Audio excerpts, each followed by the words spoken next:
35 urte igaro dira Josi Zabala eta Josian Lasa torturatu eta hil zituztenetik. Gertatutakoa oroitzeko omenaldia egin diete Tolosako Olarrain auzoan. Ekitaldian izan dira Josi eta Josianen familia eta senitartekoak, baita zenbait ordezkari politiko ere.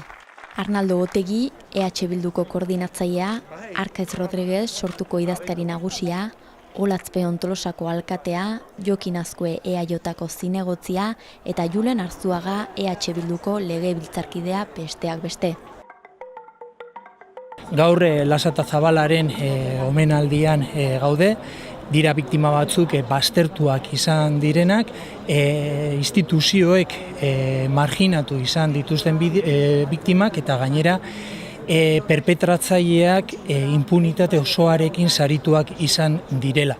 Bitartean, horren kontrara ikusten dugu etaren biktimei eskaintzen dietela egia, eskaintzen dietela nolabait justizia, baina min gehiago ekarriz operatibo polizial, operatibo judizial, operatibo represiboak berriro ere ekarriz eta horren kontra agertu behar dugu.